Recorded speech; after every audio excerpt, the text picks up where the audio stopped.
Olá, torcida tricolor. Vejam o que o Chico Garcia falou sobre a vitória do São Paulo sobre o Fluminense. Vejam a seguir. Por quê? Porque Zubeldia tem mostrado isso ao São Paulo. A mudança repentina e assim, da água para o vinho que acontece no elenco do São Paulo, ela é óbvio que tem as suas questões táticas, mas ela é muito da intensidade de jogo, de respeitar aquilo que o treinador pede, de ter uma aplicação tática na partida que a gente não via durante tanto tempo. Esse é o São Paulo. O São Paulo irresignado, que não se abate com um gol sofrido, que vai lá e busca a virada, que morde, que briga, que compete. E o Fluminense sabia que ia enfrentar um time dessa forma. E nesse cenário, nesse recorte de um São Paulo que briga, disputa, compete, tem um jogador que se destaca. E é justamente um cara que tem esse perfil e essas características. Estou falando de Luciano.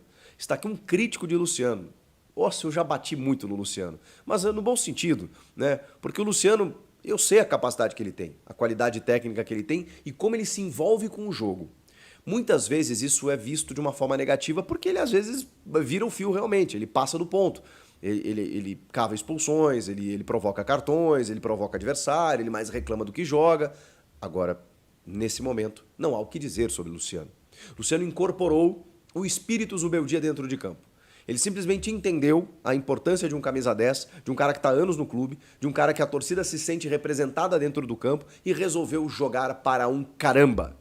Luciano está rasgando e comendo a bola. Não gosto tanto quando ele vem buscar o jogo de trás, embora ele tenha essa característica, mas gosto do Luciano brigando por cada bola como um prato de comida. Gosto do Luciano tentando buscar o jogo a todo instante para levá-lo ao ataque. Gosto do Luciano pisando na área. Gosto do Luciano resolvendo e decidindo. E esse Luciano tem sido a figura central do time. Quando você não tem um Caleri, quando você não tem um Lucas, quando você não tem um Wellington Rato, é o Luciano. O Luciano é o cara que chama a responsabilidade.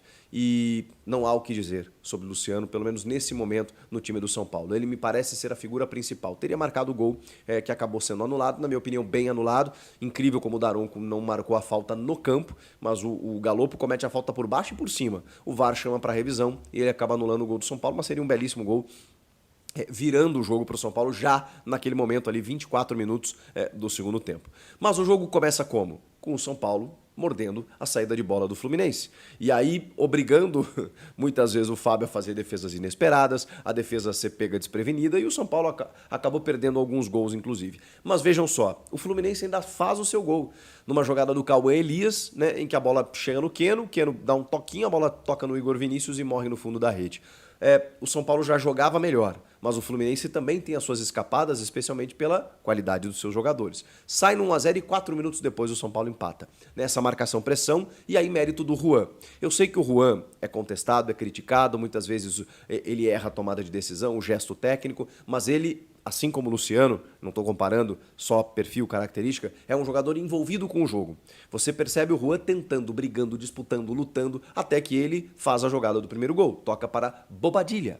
Bobadilla, que estava arquivado cortando a grama do CT da Barra Funda quando o Thiago Carpini era o técnico, vejam só. Chega Zubeldia, coloca ele, bom, Milton Cruz já tinha feito isso naquele jogo contra o Atlético Goianiense, depois o Zubeldia aproveita bastante o Bobadilla e estamos vendo um volante que marca, chega, pisa na área, joga, chuta, faz gols, é o Bobadilla.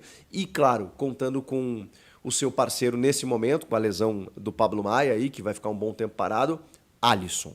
O que o Alisson está jogando merece uma página, um capítulo, um livro inteiro. Alisson está arrebentando.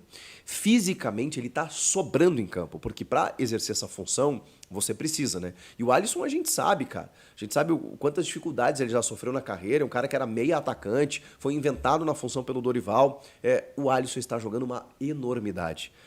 Jogou bem ao lado do Pablo Maia, joga bem ao lado do Bobadilla e de qualquer outro que você colocar ali. Ele corre o campo inteiro e ele marca, e ele serve, e ele joga, e ele ataca. Que jogador tem sido Alisson? Alisson Castro. Tá jogando muita bola. O São Paulo empata o jogo. A virada não foi tão simples assim, mas no segundo tempo, né, com as trocas, o São Paulo até começou a esboçar essa reação. E aí o segundo gol sai também numa marcação-pressão, num erro de saída de bola, em que o Diogo Barbosa acaba falhando e a bola cai, acaba no escanteio. Na cobrança do escanteio, a Arboleda vai lá e empurra para o fundo da rede, isso quase aos 40 minutos, o que praticamente ali definiria a vitória tricolor diante do seu torcedor. Então, assim, o Fluminense se preocupa, porque vencendo ele saía da zona do rebaixamento, colocaria o Corinthians, ele se mantém no Z4, é muito cedo ainda, mas assim, preocupa porque o Campeonato Brasileiro já começa a se desenrolar e algumas equipes ainda não performaram. Por outro lado, o São Paulo mostra uma evolução e mais do que nunca, uma campanha incrível do técnico Luiz Ubeldia. Ninguém imaginou, eu não imaginei, que ele fosse ter conseguir promover uma mudança repentina assim nesse time do São Paulo. Por mais capacidade e talento que ele tenha. E aí preciso dizer que eu errei. Eu estava redondamente enganado. Quando, na verdade, baseado pelo perfil que o São Paulo traçava, de ser um técnico com currículo, experiente, na troca ali do Thiago Carpini, falei, bom, o Zubeldia me parece, pelo perfil, um Carpini que habla. Falei isso. E não tem problema, a gente erra também, né? Claro que o Zubeldia já tinha mais experiência que o Carpini, mas entendi como um técnico que, ok, tem uma Sul-Americana pela LDU, uma liga local e tal, né? Mas futebol equatoriano, futebol brasileiro. E o Carpini aqui vinha de bons trabalhos, né? Também eu acho que a gente não pode detonar a carreira do Carpini. É fato que ele não deu certo no São Paulo, é fato que ele não conseguiu decolar. E os primeiros jogos do Carpini também foram interessantes, incluindo um título de Supercopa, mesmo sem vencer o jogo, ele ganha, ele segura o Palmeiras, vence nos pênaltis e leva o título para casa. Depois tem a quebra do tabu na Neoquímica Arena, tem alguns bons jogos e depois sofre com lesões e começa a não conseguir mais encontrar soluções. Realmente, nesse momento, não há comparação. Mesmo que seja o início de trabalho, a gente já vê uma evolução muito grande, uma interferência muito grande do treinador. Pelo jeito que ele gosta que as suas equipes jogam, você percebe que ele conseguiu contagiar a equipe. E olha, os desfalques ainda estão aí. Então, os desfalques que serviam como parâmetro e ressalva para analisar o Carpini, nesse momento, eles não estão servindo para analisar o Zubeldia, porque ele está ganhando mesmo assim, mesmo sem Lucas, mesmo sem Caleri, mesmo sem o Rato, mesmo sem outros tantos jogadores que acabaram desfalcando o time nos últimos tempos. Alguém fala no Rames Rodrigues? Pois é, o Zubeldia consegue devolver a tranquilidade a um São Paulo que estava, não em franca evolução, mas afirmadíssimo sob o comando do Dorival, que sai para a seleção e aí você precisa corrigir a rota. O Carpini não deu certo, corrige a rota mais uma vez e aí o Zubeldia está encaminhando um São Paulo aí para disputar coisas boas. É um elenco muito bom, é um time muito bom, que tem um elenco interessante, que tem jogadores para voltar do departamento médico. Nem falei do Nestor, né, que está voltando aos poucos, né, fez alguns arremates interessantes. E alguns, o André Silva, que acho que até foi meio apagado, né, enquanto esteve em campo, mas depois entraram aí o Ferreirinha, o Galopo também foi uma medida do Zubeldia para segundo tempo. O Luciano atuou mais no meio, como eu falei, né? O Eric também é um cara que entra no lugar do Juan. E o Rodriguinho, né? O Rodriguinho entrou no lugar do Nestor, que acho que é um meia de muito potencial do São Paulo, né? Que pode muito bem, daqui a pouco, ganhar mais sequência. O Zubeldia roda o elenco, testa jogadores e consegue contagiar as pessoas, né? De que, enfim, os jogadores, de que eles têm um lugar no time. Me parece isso. Agora, precisamos falar da treta do jogo, né? Luciano versus Fernando Diniz. Os dois têm uma relação antiga, né? O Luciano foi jogador dele no São Paulo, tem memes espalhados por aí deles se provocando e tudo mais. O Diniz pede o Luciano do Grêmio na época. A contratação do Luciano para o São Paulo é obra do Diniz, que pede o Luciano, entendendo ser um dos melhores atacantes do país. Diniz falava isso quando técnico do São Paulo.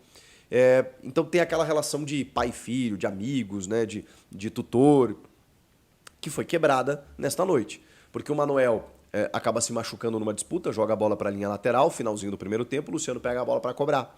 Quando ele pega a bola para cobrar, o Fernando Diniz queria o fair play. E eu não sei se o Luciano iria cobrar no sentido de ataque. Pode ser que ele cobrasse e o jogador do São Paulo ali jogasse a bola para fora. Pode ser que ele, ao cobrar, devolveria a bola para o Fluminense, eu não sei. Mas o Luciano deu a entender, isso é verdade, de que ele iria cobrar rápido para que o São Paulo buscasse o ataque. O Diniz se invocou com isso, foi para cima do Luciano e o Luciano não gostou. E aí o Luciano revidou no sentido de foi pra cima do Diniz também. E aí rolou aquela discussão, aquele quiprocó e tudo mais, e e aí os dois discutiram, mais gente chegou na parada, até que o Daronco toma a sua decisão. Deu amarelo para o Luciano e vermelho para o Diniz. O Diniz não entendeu, porque ele fez um xingamento, né? E para ele xingamento não tem que ser expulso. E aí eu preciso dizer uma coisa, que o Jair Ventura, por exemplo, que nunca tinha sido expulso, eu acho. Na primeira rodada contra o Flamengo, o Tite até saiu em defesa dele, vocês vão lembrar, ele na súmula, mandou o árbitro tomar suco de caju. E a comissão de arbitragem está com tolerância zero para esse tipo de coisa. Por conta do excesso de técnicos e auxiliares, né? Vocês veem que o Palmeiras, nesse jogo de domingo, contra o Atlético Paranaense, teve amarelada toda a sua comissão técnica. O João Vitor Martins, o Vitor Castanheira e o Abel Ferreira. Porque eles se revezam para reclamar. Então, a tolerância da arbitragem com as pessoas que estão no banco ali, infernizando a vida do quarto árbitro e do time de arbitragem, é para aplicar o cartão vermelho. Então, no momento em que o Diniz ali ofende, seja o árbitro, seja o Luciano, seja qualquer, saindo da área técnica, bastante exaltado, a orientação é expulsar. A gente pode discordar aqui, não tem problema nenhum. Você pode achar que não era, que era exagero, que dava para administrar com amarelo para cada um. Eu também acho que dava. Mas estou aqui passando uma informação. A recomendação aos árbitros é, nesse caso, mandar embora. Para que o cara se policie e não faça de novo. O Diniz explicou que não existe critério, que nunca aconteceu isso, que nunca foi assim. Pois bem, acho melhor ele tomar cuidado, porque senão ele vai continuar sendo expulso. Enfim, o Luciano falou para o Caio Ribeiro, lá do Boleiragem do Sport TV, dizendo que, ele falou para mim que a amizade tinha acabado ali, então tá bom, então para mim acabou também. Porque, né, depois tem a leitura labial do Diniz, quando é expulso, passando pelo Luciano e falou, você é burro, você é muito burro. Eu sei que a linguagem do futebol ela é um pouco mais enérgica, mas tem coisa que não precisa, né? É o Perninha, o Mascaradinho, o Mano Menezes chamando o Yuri Alberto de burro, essas coisas eu acho que elas passam um pouco, elas vão para ofensa pessoal. Quando você, enfim, cobra, discute, não sei o quê, eu acho que é do jogo, enfim. Agora, quando passa do ponto, porque também tem o seguinte, né? Seu direito termina quando começa o do outro, né? Se o cara se sente ofendido, aí tá errado, né? Acho que a gente tem que repensar. E nesse caso tem uma recomendação de expulsar. Então o Diniz vai ter que repensar. O que vocês acham disso? Comentem aqui, inscreva-se no canal e eu volto na próxima. Tchau! E aí, o que vocês acharam da opinião do Chico Garcia? Na minha opinião, o São Paulo está indo muito bem.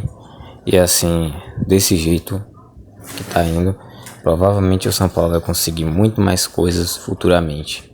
Se continuar, claro, desse jeito. O São Paulo tem mais 3 jogos seguidos dentro de casa, então tem tudo para ganhar esses 3 jogos. São 3 jogos que não são tão difíceis, porque joga contra o Barcelona, vai jogar contra o Cruzeiro, e aí a última partida é contra o Águia de Arabá, que é bem mais fácil, é uma partida mais fácil. Então são 3 jogos que para mim pelo menos não são muito difíceis. Mas é isso, qual a sua opinião? Deixa aí nos comentários. Falou e tamo junto.